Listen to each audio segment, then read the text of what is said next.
Assalamualaikum warahmatullahi wabarakatuh.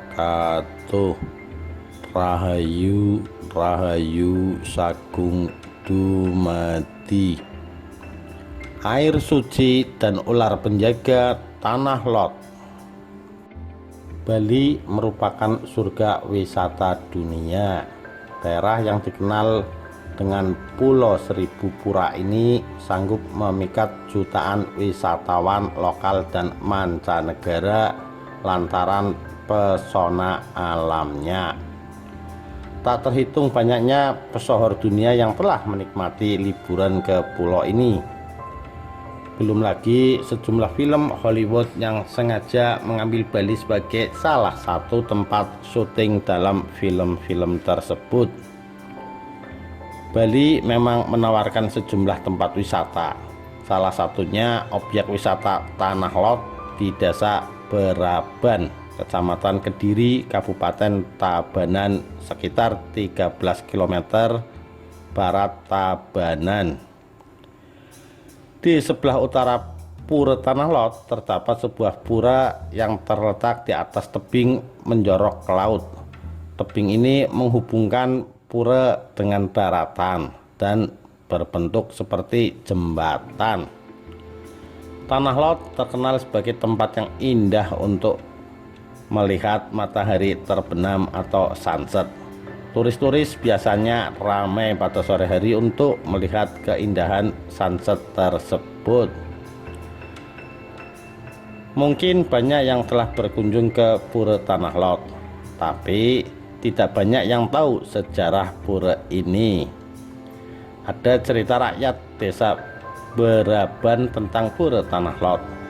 Konon dahulu pada masa kerajaan Majapahit ada seorang begawan yang bernama Dangyang Dwi Jendra atau dikenal juga dengan sebutan Dangyang Nirarta, tokoh penyebar ajaran Hindu dengan nama Dharma Yatra. Di Lombok, Dangyang Dwi Jendra dikenal dengan nama Tuan Semeru atau Guru dari Semeru, sebuah nama gunung di Jawa Timur. Dangyang kemudian menyebarkan ajaran agama Hindu sampai ke Bali. Saat tiba di Bali, dia disambut hangat Raja Dalem Waturenggong yang menjadi Raja Bali pada saat itu. Dangyang kemudian menyebarkan ajaran Hindu sampai ke pelosok-pelosok Pulau Bali. Suatu ketika pada saat Dangyang berjalan, tiba-tiba dia melihat sebuah sinar dari arah tenggara.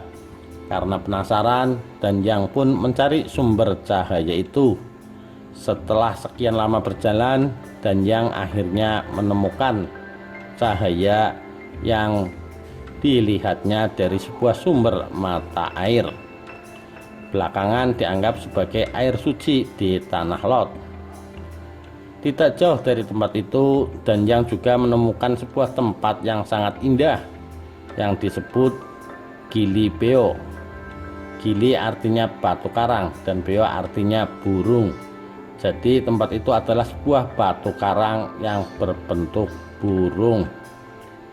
Di tempat inilah Dangyang melakukan meditasi dan pemujaan terhadap dewa penguasa laut. Lokasi tempat batu karang ini termasuk dalam daerah desa Beraban, di mana di desa tersebut dikepalai seorang pemimpin suci yang disebut Pendesa Beraban Sakti. Sebelumnya, masyarakat desa Beraban menganut ajaran monoteisme, percaya dan bersandar hanya pada satu orang pemimpin. Tapi dalam waktu singkat, banyak masyarakat desa Beraban mengikuti ajaran Dangyang Nirarta. Mendengar banyak pengikutnya yang menganut ajaran Dangyang, Pendesa Beraban Sakti sangat marah. Dia lalu mengajak pengikutnya yang masih setia untuk mengusir begawan suci itu. Tapi dengan kekuatan spiritual yang dimiliki Dangyang Nirarta, Pendesa Beraban tak mampu melakukan apa-apa. Untuk melindungi dirinya dari serangan Pendesa Beraban, Danyang memindahkan batu karang besar tempat dia bersemedi ke tengah lautan. Tidak hanya itu, guna menghambat pergerakan Beraben Sakti dan pengikutnya yang terus mengejar dirinya, Danyang pun akhirnya berpikir untuk mencari bala tentara penjaga. Dengan kesaktiannya, dia merubah selendangnya menjadi ratusan ular berbisa yang terus berada di sekitar batu karang sebagai pelindung dan penjaga tempat tersebut. Kemudian Danyang memberi nama tempat tersebut sebagai Tanah Lot, yang berarti tanah di tengah laut. Akhirnya Beraben Sakti mengakui kekuatan spiritual Danyang Nirarta, hingga dia menjadi pengikut setia dan ikut menyebarkan ajaran agama Hindu kepada penduduk setempat. Setelah melihat penduduk sekitar telah memeluk agama Hindu, Danyang pun akhirnya memutuskan melanjutkan perjalanan menyebarkan ajarannya. Sebagai tanda terima kasih, Danyang memberikan sebuah keris kepada Beraben Sakti yang dikenal dengan nama keris Jara Menara atau keris Ki Baru Gajah.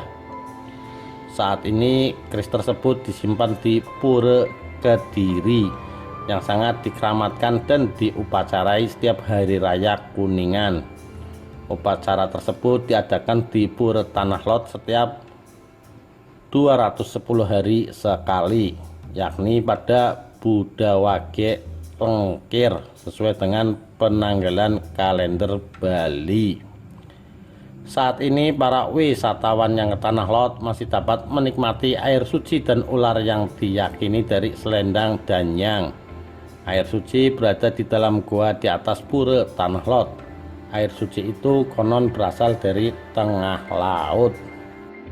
Di dalam gua ini terdapat sebuah patung dengan tinggi lebih kurang setengah meter, berwujud Ida Pedanda Danyang Dwijendra. Di dalam gua, setiap pengunjung bisa meminum air suci tersebut atau sekedar membasuh tangan dan wajah, yang konon banyak manfaatnya.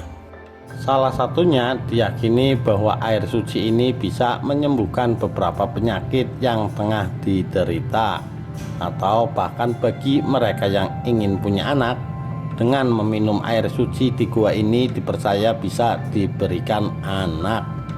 Sehingga karena itu pula disebut dengan air kesuburan. Sedangkan ular dari selendang Danyang kini berada dalam gua yang disebut Gua Ular Suci, berada persis di depan gua air suci Tanah Lot. Tidak lagi banyak jumlahnya seperti legenda dahulu. Saat ini hanya terdapat beberapa ular suci yang berada di dalam gua ini berwarna poleng hitam putih yang memiliki panjang rata-rata 1,5 meter. Secara ilmiah, ular ini termasuk jenis ular laut yang mempunyai ciri-ciri berekor pipih seperti ikan, warna hitam berbelang kuning, dan mempunyai racun 3 kali lebih kuat dari ular kobra. Demikian kisah air suci dan ular penjaga Tanah Lot. Sekian, terima kasih. Wassalamualaikum warahmatullahi wabarakatuh. Rahayu Rahayu Sagung Dumadi.